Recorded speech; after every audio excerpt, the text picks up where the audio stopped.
இன்றே டவுன்லோட் செய்து உங்கள் ஃபேவரட் ஷோக்களை என்ஜாய் பண்ணுங்க. நீ சொன்ன மாதிரி குழந்தைங்க அந்த ஸ்கூலுக்கு போறதுக்கு ரொம்ப கஷ்டப்பட்டாங்க. காலையில எழுந்து ஸ்கூலுக்கு போனா ராத்திரி தான் வீட்டுக்கு வருவாங்க.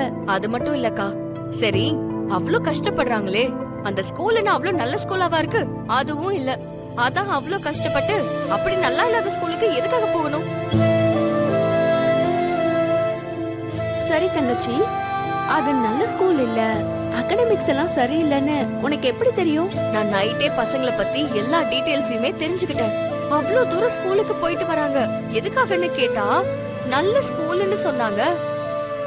அவ்ளோ தூரம் போய் அந்த ஸ்கூல்ல அப்படி என்னதான் இருக்குன்னு பாக்கலான்னு பார்த்தா அப்பதான் எனக்கு உண்மையெல்லாம் தெரிஞ்சது. இருந்தாலும் கேர்டேக்கரா ஜாயின் பண்ண உடனே குழந்தைங்கள பத்தி தெரிஞ்சுக்கிட்டு அத பத்தி இன்வெஸ்டிகேஷன் கூட பண்ணிருக்கேன்னா நீ கிரேட் மிஸ் அம்மா. இதுல என்னக்கா அப்படி கிரேட் எல்லாம் இருக்கு? என்னோட வேலையை நானு பெர்ஃபெக்ட்டா செய்யணும்னு நினைச்சேன். இதுக்கு முன்னாடி நான் பண்ண ப்ரோக்ராம்ல கூட நான் பெஸ்டா இருக்கணும்னு தான் நினைச்சிருக்கேன். ப்ரோக்ராம்ஸா? இதுக்கு முன்னாடி நீ என்ன வேலை பார்த்துட்டு இருந்த?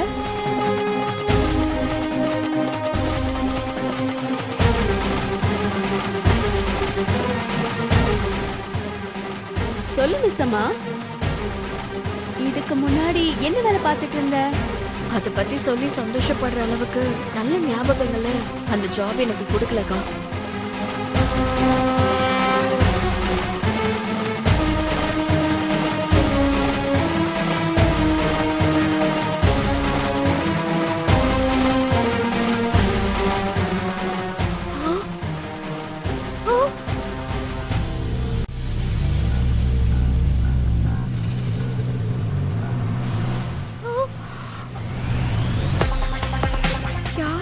அவரு தலைய மட்டும் இப்படி உள்ள விட்டுட்டு திருட மாதிரி பாத்துட்டு இருக்காரு.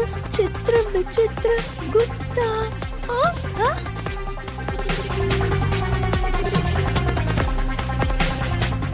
என்ன சொன்னீங்க? அது அவரு பார்க்க விசித்திரமா இருக்காருல்ல, யார் இவரு அப்படின்னு கேட்டேன்.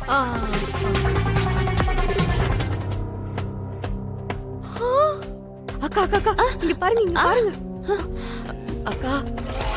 நம்ம அவனை பார்க்காத மாதிரியே பேசிக்கிட்டு இருக்கலாம், அப்பதான் திருடனா இல்லையான்னு தெரிஞ்சிரும்.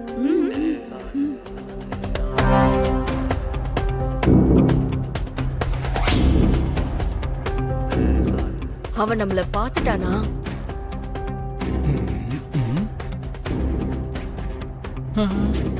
ஐயோ, இப்ப இவர் என்கிட்ட வந்து பேசக்கூடாது. அட பாலகி, இங்கதான் இருக்கா?